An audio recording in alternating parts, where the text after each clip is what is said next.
Assalamualaikum warahmatullahi wabarakatuh. Alhamdulillahilladzi nawwara qulubana bima'rifatillahi binuril iman wal yakin wa ja'alana wa iyyakum min ibadillahi sholihin wal muttaqin. Asyhadu an la ilaha illallah wahdahu la syarikalah al malikul haqqul mubin wa asyhadu anna sayyidana wa nabiyyana Muhammadan abduhu wa rasuluhu as-sadiqul wa'dil amin. Allahumma shalli wa sallim ala sayyidina Muhammadin wa ala alihi wa ashabihi yab'asuhumullahu rahmatan lil alamin.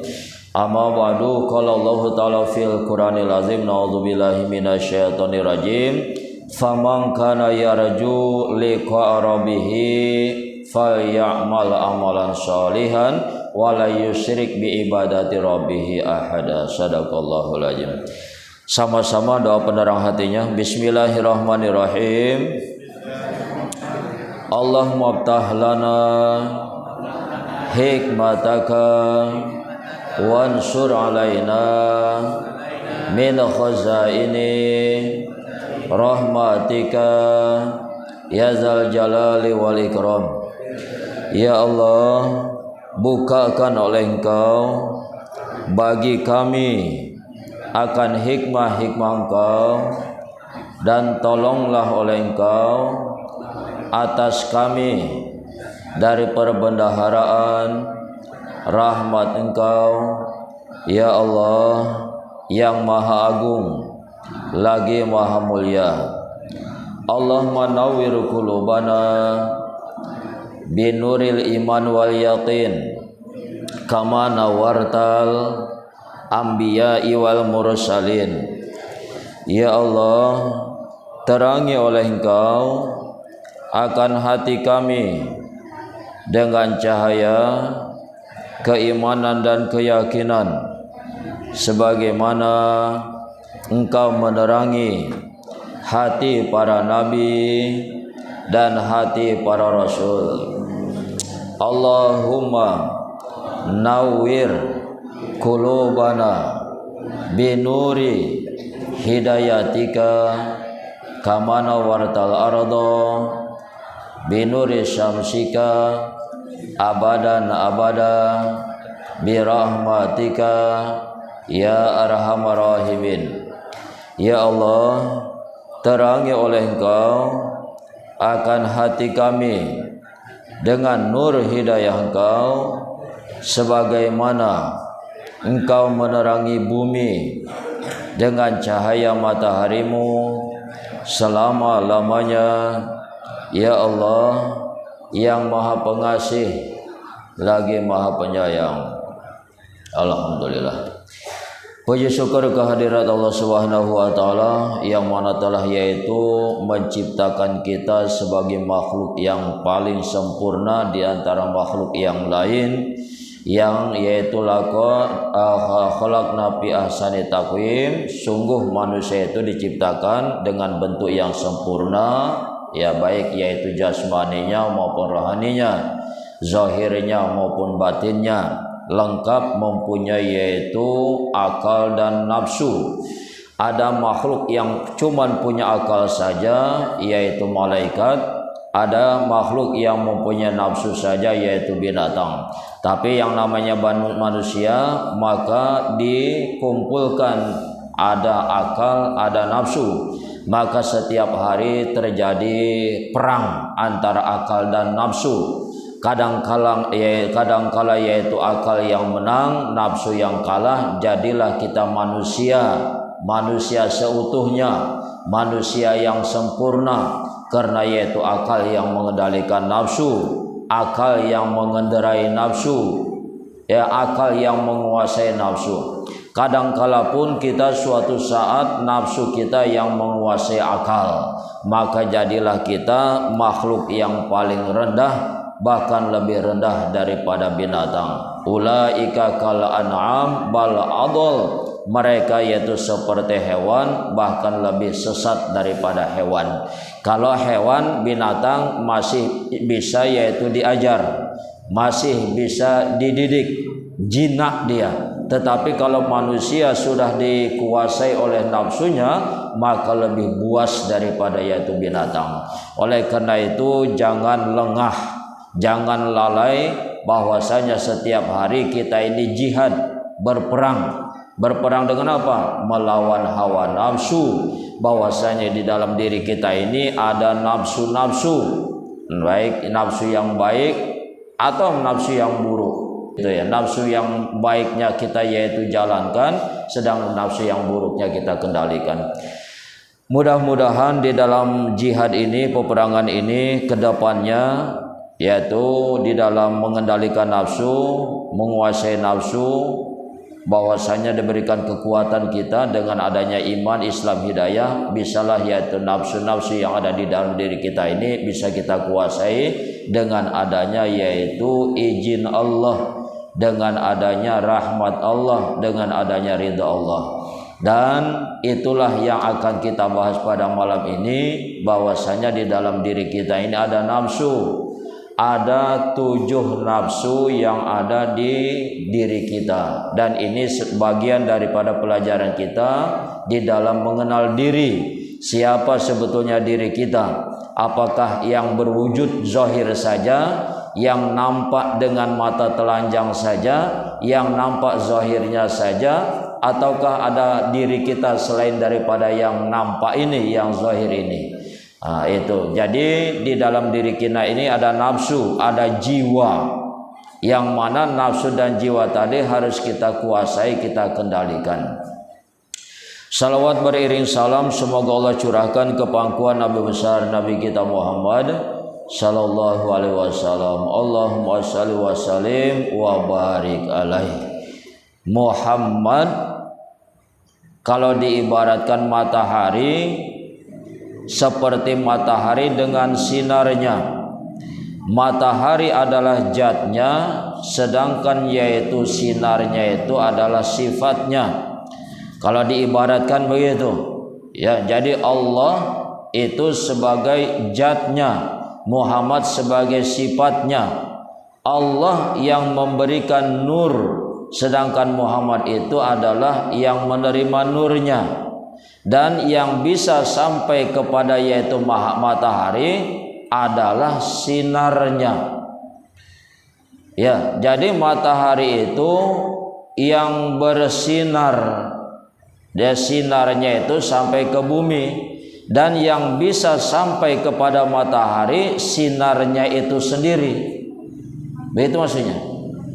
Jadi siapa yang bisa wusul kepada Allah, yang bisa sampai kepada Allah, tidak ada lain kecuali nurnya sendiri. Siapa nurnya? Itulah Muhammad. Begitu maksudnya. Maka apapun kita di dalam beribadah harus bertawasul kepada Nabi. Ila hadratin Nabi Mustafa Muhammad. Begitu dia. Setiap kalau kita mau beribadah, kita harus tawasul. Artinya harus ada yaitu sambungan. Ya, sambungan begitu, seperti berantai dia. Untuk yaitu menyampaikan ibadah kita kepada Allah, maka kita harus bertawasul kepada Nabi. Karena yang bisa sampai kepada Allah itu adalah Nabi kita Muhammad sallallahu alaihi wasallam. Allahu nurus samawati wal ardi. Allah adalah nur bagi 7 lapis langit dan bumi. Allah adalah yaitu cahaya. Allah itu adalah nur. Allah itu adalah cahaya, yang mana cahayanya menerangi 7 lapis langit dan bumi. Begitu. Jadi semua cahaya ini adalah dari Allah, termasuklah kita ini. Begitu maksudnya, Bu ya. Jadi mudah-mudahan dengan yaitu kita selalu bertawasul kepada Nabi, bersalawat kepada Nabi, ini mempermudah kita yaitu di dalam bimbingan, ya, bimbingan di dalam kehidupan, dituntun, dibimbing, diarahkan sehingga selamat dunia, bahagia di akhirat, dan kelak yaitu mudah mendapatkan syafaat, dan di dunia kita ini mendapatkan rahmat daripada Allah Subhanahu wa taala. Pada malam ini bahwasanya kita akan membahas 7 lataif Apa itu 7 lataif? Latifah. Arti latifah itu adalah sesuatu yang lembut dan yang harus dilembutkan. Latif salah satu nama Allah. Ya Latif, ya. Ya Latifu lam tazal ultum bina fi manazal. Innaka Latifu lam tazal ultum bina bil muslimin. Ya Latif, ya. Jadi ya Latif adalah yaitu yang maha lembut. Jadi bagaimana anggota badan kita, di dalam anggota badan kita ini ada 7 lataif, ada 7 latifah yang harus dilembutkan. Bagaimana cara melembutkannya? Maka ini kita bahas, mudah-mudahan memberikan manfaat. Adik-adik sudah pernah mendengar kalimat akidah? Akidah. Sudah pernah mendengar belum? Akidah. Kalau dalam sekolah itu ada itu akidah akhlak. Ibu-ibu pernah? Apa itu artinya akidah itu ya? Kepercayaan, ya, kekuatan, akidah. Jadi kita ini mulai dini, mulai dari anak-anak sudah harus ditanamkan masalah akidah. Jangan seperti pemikiran filosofi barat. Kalau orang barat, biarkan anak-anakmu tumbuh dengan bebas, ya, akalnya itu tumbuh dengan sendirinya sampai dia itu menemukan jati dirinya sendiri. Itu filosofi barat. Tetapi kalau Islam, jangankan yaitu anak-anak sebesar gini, baru dilahirkan saja pun sudah ditanamkan akidah, ditanamkan keimanan. Berupa apa itu? Azan. Begitu lahir langsung diajankan di telinga sebelah kanan, diiqamatkan di sebelah kiri. Itu akidah dia. Dari lahir sudah ditanamkan tentang ketauhidan, diperkenalkan tentang ketauhidan, tentang keimanan, tentang ketuhanan. Ya, berbeda dengan orang-orang barat, Bu. Kalau orang barat memang begitu. Jangan paksakan anak-anakmu untuk berpikir keras di dalam masalah ketuhanan, di dalam mengenal dirinya. Biarkan dia, bebaskan dia sampai menemukan jati dirinya sendiri dengan sendirinya. Itu salah. Itulah yang ditanamkan oleh pemikir-pemikir barat. Ya, supaya anak tadi katanya tidak tertekan batinnya. Nah, ini salah. Jadi anak-anak mulai dini harus yaitu diarahkan, dididik dengan akidah, dengan keyakinan, dengan ketauhidan, diperkenalkan sedikit demi sedikit tentang ketuhanan, siapa Tuhannya, siapa nabinya. Maka di dalam yaitu Islam kita mengenal yang namanya akidah. Akidah. Ya, Dek. Udah pernah dengar akidah, Dek?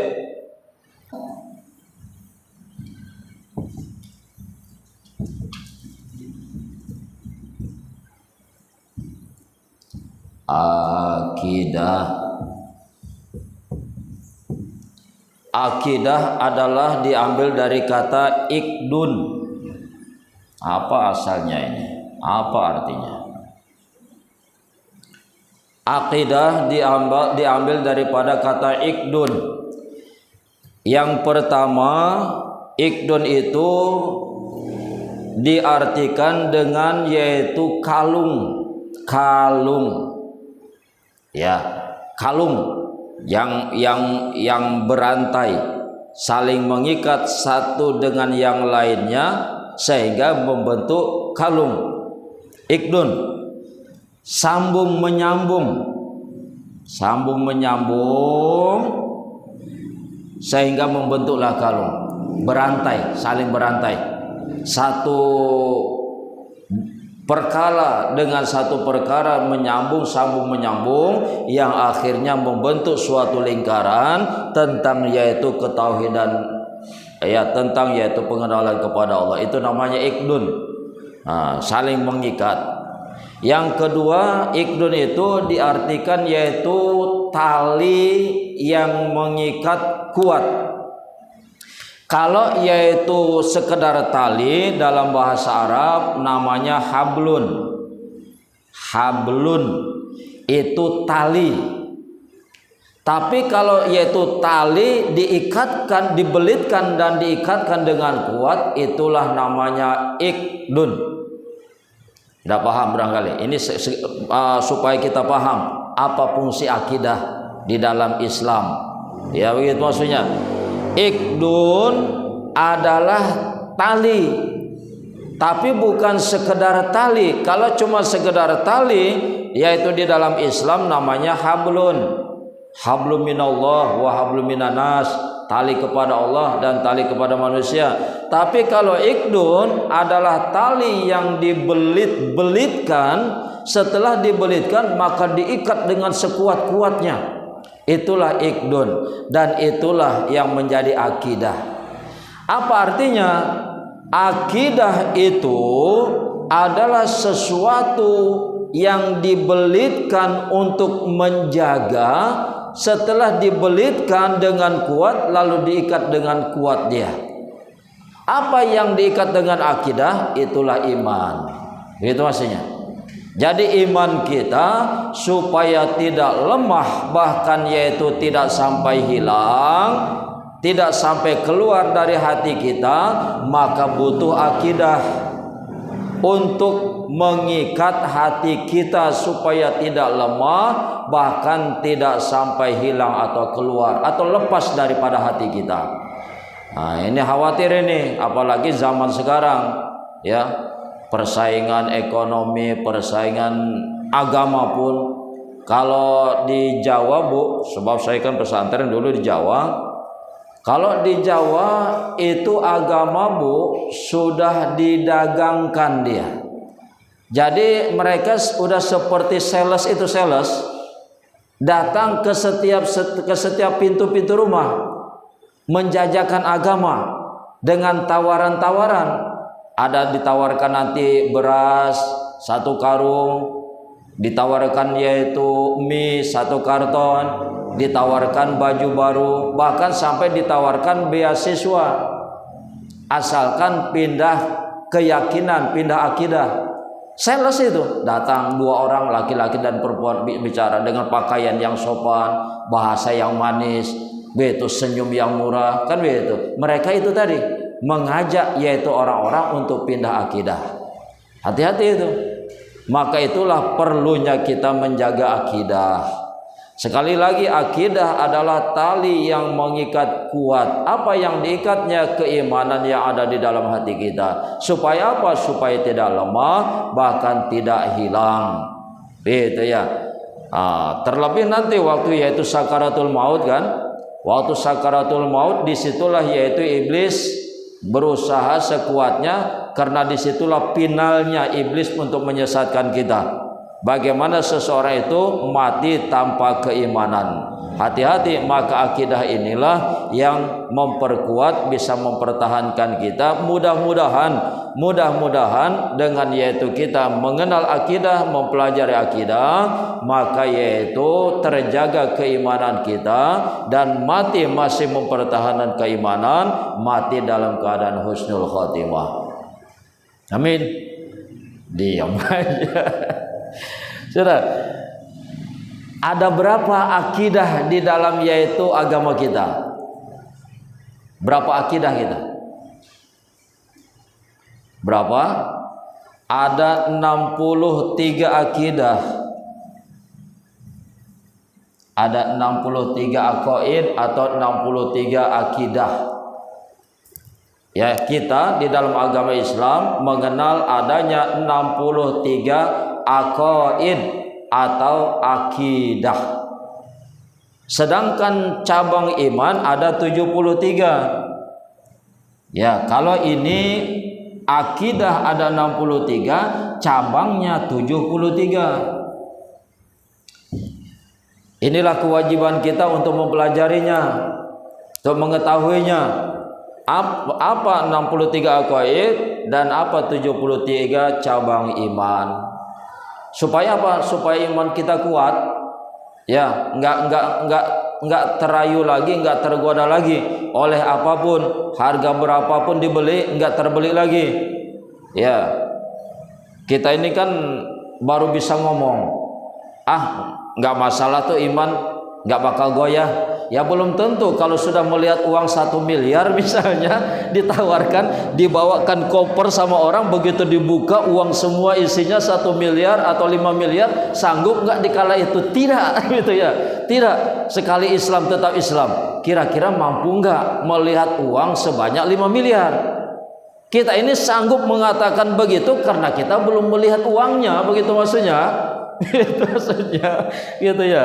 Oleh karena itu kita mempelajari ini itu tadi supaya tidak bisa ditawar-tawar. Dan sebetulnya yang 63 aqwaid ini sudah menjadi keseharian kita. Kok menjadi keseharian kita?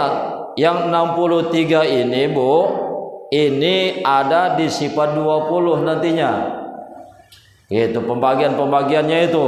Yang 63 ini yang sudah biasa kita pelajari, cuman tidak ada guru yang mengarahkan kita, yang menjelaskan itu apa sifat 20 itu. Sifat 20 itu adalah yaitu bagian daripada 63 aqaid yang tersimpan nanti sebagian di kalimat asyhadu alla ilaha illallah dan sebagian tersimpan di kalimat asyhadu anna muhammadar rasulullah. Berapa yang tersimpan di kalimat yaitu asyhadu alla ilaha illallah? Ada 50 aqaid, 50 akidah di dalam kalimat asyhadu alla ilaha illallah. Di situ tersimpan 50 akidah kita. Dan di dalam kalimat asyhadu anna muhammadar rasulullah, di situ tersimpan 13 akidah kita. Jadi jumlahnya genap 63. Nah itu nanti kita bahas. Itu cuma sekedar iklan dulu. Ya, sedangkan yaitu yang kita bahas malam ini yang 7 latifah tadi. Ya, ini sebagai pemberitahuan bahwasanya ada di dalam Islam yaitu tentang masalah akidah ya yang harus diperkuat ini, dipelajari ini untuk memperkuat keimanan, karena kalau tidak nanti itu tadi ya kita ini beriman di dalam yaitu menjalankan kepercayaan cuman apa istilahnya itu? Wahan. Apa itu wahan? Cuman sangkaan gitu. Ada Islam itu turunan. Kenapa kamu Islam? Karena bapak dan ibu saya Islam. Ya, dia enggak mengenal Islam secara yaitu murni. Ya, tidak mengenal Islam secara sebenarnya, cuman karena keturunan bapak ibunya Islam maka dia Islam dan enggak mau mempelajari lagi. Cuma sekedar Islam ya sudah. Kenapa Islam? Karena bapak ibu saya Islam. Sekedar itu. Oleh karena itu kita tidak boleh itu. Harus yaitu ada dalilnya. Ad-dinu bidalil, agama wajib dengan dalil. Ya, baik dengan dalil akli, akal, atau dalil nakli ya yang berdasarkan Al-Quran dan hadis. Jangan cuman taklid. Apa itu taklid? Ikut-ikutan. Kenapa kamu begini ibadahnya? Ikut si Polan. Kenapa kamu yaitu sholatnya begini? Ikut si Polan. Karena itu kita harus naik kelas. Jangan cuman ikut-ikutan di dalam yaitu beragama, jangan cuman ikut-ikutan di dalam beribadah, tapi kita tahu jelas dari mana ini asalnya, dari mana ini dasarnya. Begitu maksud saya. Ya, jadi mudah-mudahan sedikit-sedikit lah, gitu sedikit-sedikit. Udah ya, ini sebagai ini saja permulaan. 7 latifah. 7 latifah. Ustaz paling nggak bisa gambar.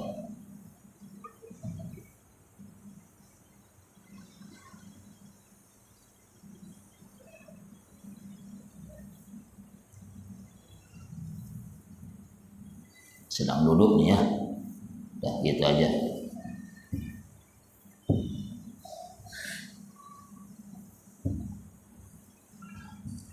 Ini tengah dada. Ini kalau menghadap ke sana berarti ini kiri.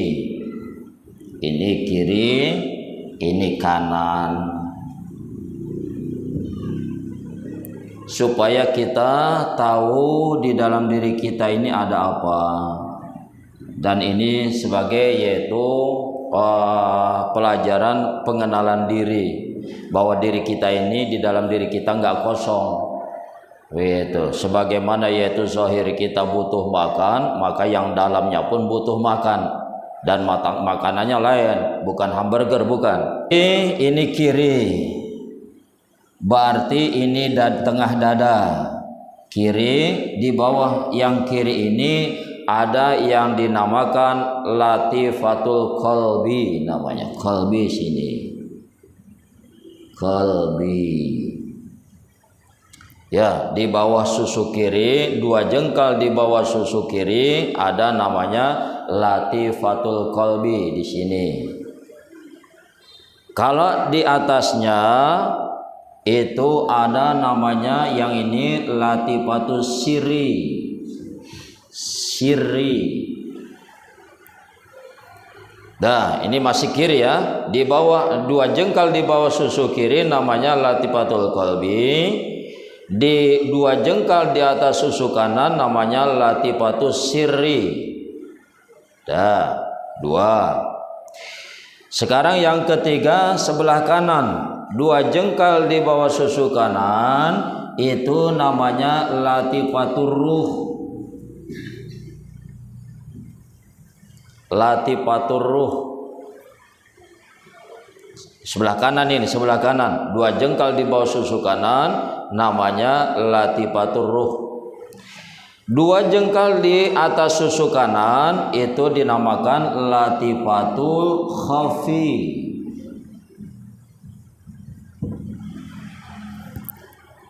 Latifatul khafi.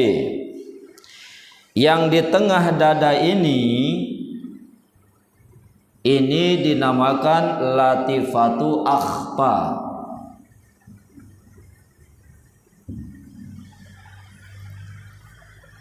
Latifatu akhfa. 2 jengkal di bawah susu kiri dinamakan latifatul qalbi. Di 2 jengkal di atas susu kanan dinamakan latifatus sirri. Ada makom-makom situ. Itu nanti perlu makan dia. Di bawah 2 jengkal di bawah susu kanan dinamakan latifatur ruh. 2 jengkal di atas susu kanan dinamakan latifatul khafi.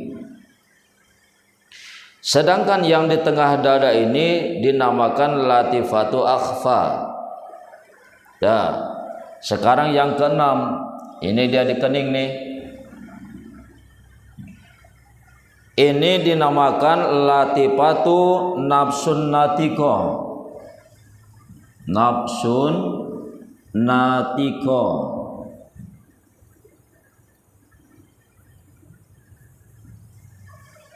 Ya, di tengah kening, di kening, di antara 2 halis. Sedangkan yang di ubun-ubun ini dinamakan latifatu kulu jasad. Mengalir di seluruh tubuh. Kulu jasad. Itu ya. Sekali lagi, di 2 jengkal di bawah susu kiri dinamakan latifatul qalbi. 2 jengkal di atas susu kiri dinamakan yaitu latifatus sirri. Di 2 jengkal di bawah susu kanan dinamakan latifatur ruh. 2 jengkal di atas susu kanan dinamakan latifatul khafi. Yang di tengah dada dinamakan latifatul akhfa. Yang di kening di antara 2 halis dinamakan nafsun natiko. Dan yaitu yang di ubun-ubun namanya kulu jasad. 7 latifah. Lalu ada 7 latifah, ada 7 nafsu atau jiwa. Kita ini kan punya jiwa atau nafsu. Ada 7 tuh mengiringi latifah ini. Setiap latifah ada nafsunya.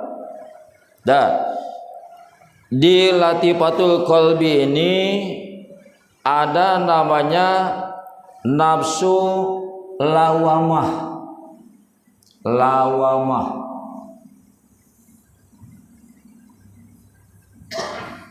Lawamah.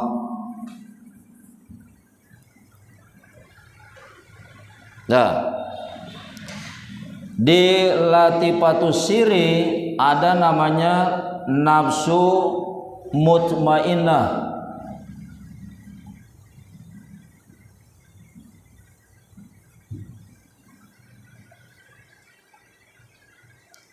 Di latifatur ruh ada nafsu yang dinamakan dengan nafsu malhamah.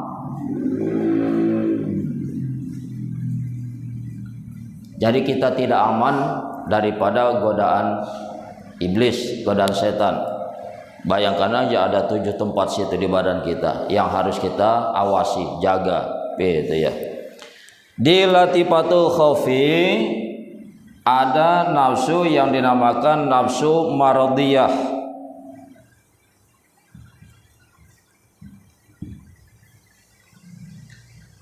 Di tengah dada yang akhfa ini ada nafsu namanya nafsu kamilah.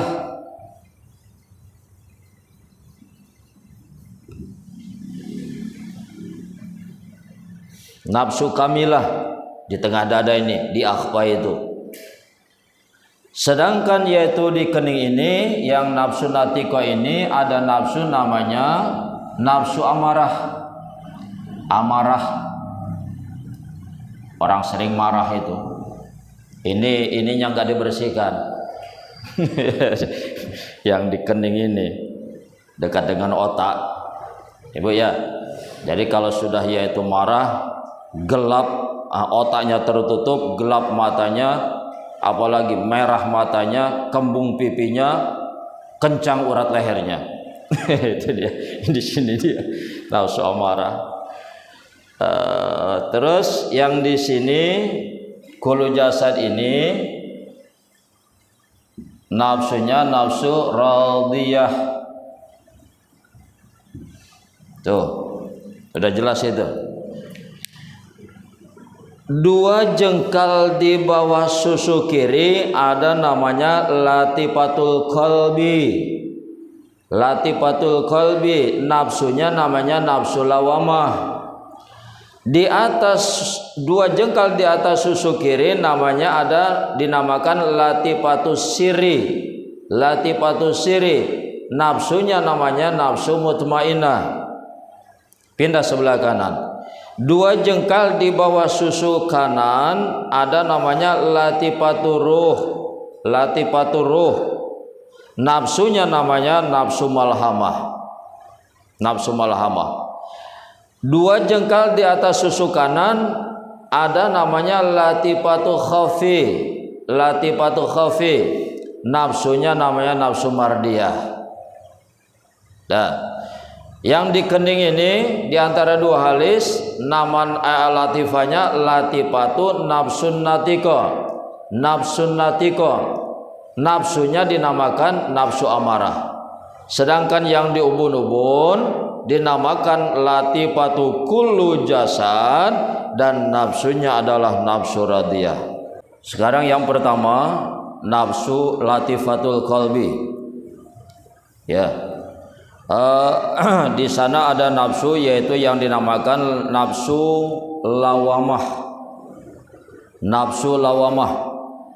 Jadi di dalam nafsu lawamah ini yang pertama ada yaitu sifat syirik. Ya, suka yaitu syirik, menduakan Allah, membesarkan yang lain daripada Allah, mengagungkan yang lain melebihi Allah, takut kepada yang lain melebihi Allah. Ada sifat di sana yang dinamakan sifat syirik atau kemusyrikan. Ya, di latifatul qalbi atau di nafsul lawamah tadi. Yang keduanya di sana ada sifat yaitu kekafiran. Jadi mudah orang yaitu kafir, murtad. Ya, kafir, apa itu kafir?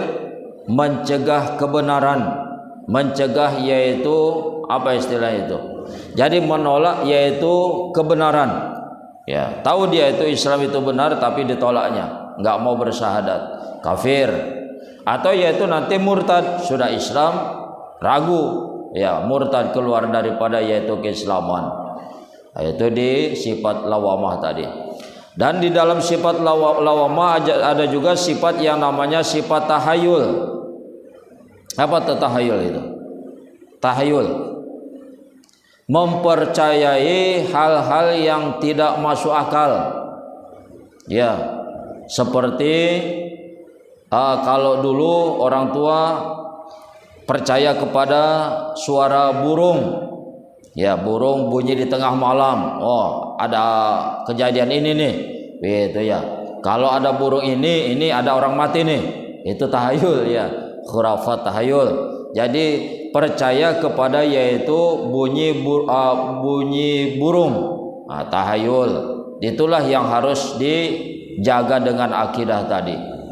Dan yaitu di lawamah tadi ada juga yaitu sifat iblis. Ya, di bawah susu kiri di situ ada sifat iblis. Apa sifat iblis itu? Yang paling menonjol sifat iblis itu ada dua. Aba wastakbaro. Kan itu. Wa iz qala lil malaikati isjudu li adama fasajadu illa iblis aba wastakbaro. Di waktu Allah berfirman kepada seluruh malaikat, usjudu li Adam, sujudlah kalian semua kepada Adam. Fasajadu, maka sujud semuanya, ila iblis, kecuali iblis. Itu ya. Kenapa? Aba wastakbaro.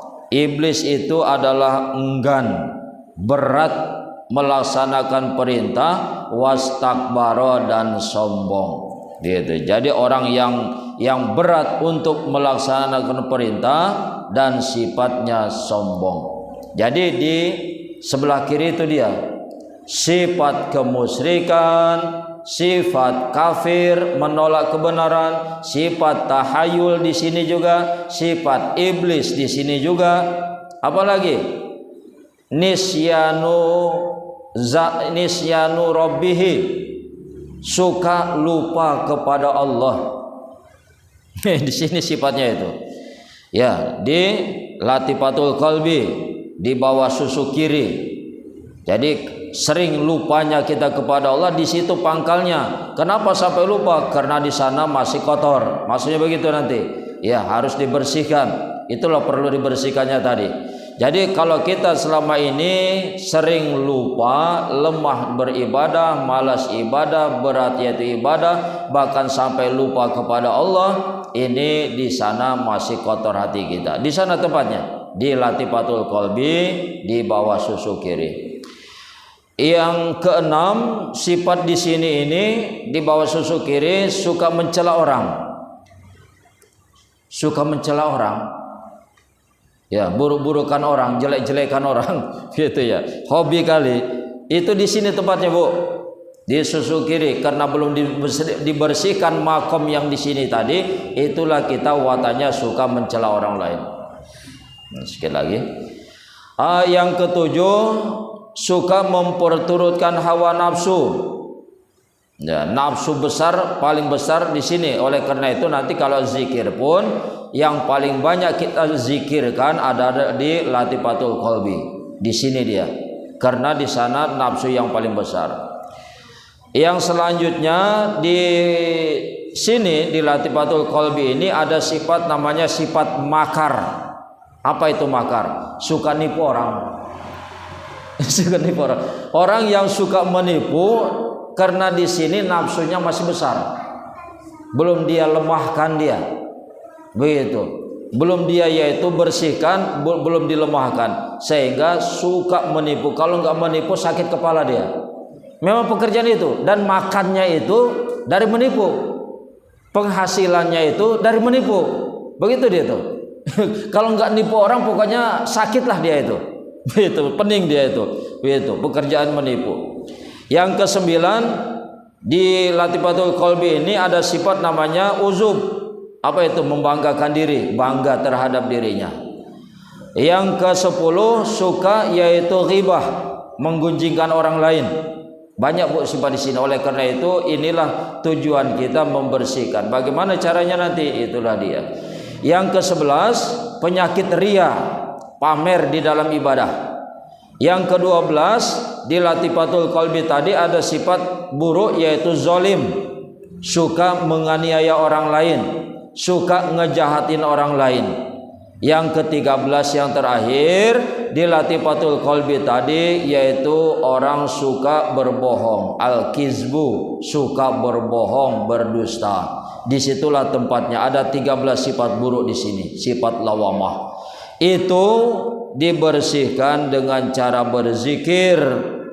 Maksudnya boleh dengan la ilaha illallah, nafi isbat, boleh dengan menyebut Allah Allah saja, atau kalau memang panjang hu saja, hu gitu. Allahnya itu yang bagusnya itu yang pertengahan, Allah Allah Allah.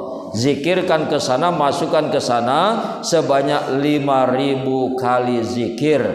Itu syaratnya kalau mau membersihkan, melemahkan nafsu daripada nafsu lawamah sehingga bersih. Dan kalau bersih nanti maka terisilah yaitu dengan sifat-sifat terpuji. Berapa bu? 5.000 kali zikir. Coba diusahakan, dicobalah begitu. Dicoba zikir 5.000 kali, dilakukan tak habis maghrib atau habis isya, yang ditujukan kepada Latifatul Qalbi, yang tujuannya membersihkan sifat-sifat 13 sifat yang buruk di tempat Latifatul Qalbi atau di nafsu lawamah tadi. Jadi ini saja barangkali yang pertemuan nanti kita yaitu latifah yang kedua, yaitu latifatus siri, apa yang ada di sana dan bagaimana cara membersihkannya. Jadi mudah-mudahan diberikan kesehatan dan kekuatan sehingga bisa bertemu lagi pada pertemuan atau pengajian yang akan datang. Subhanakallahumma wa bihamdika asyhadu an la ilaha illa anta astaghfiruka wa atubu ilaik. Subhanallah walhamdulillah wa la ilaha illallah wallahu akbar wa la haula wa la quwwata illa billahil aliyyil azim. Assalamualaikum warahmatullahi wabarakatuh.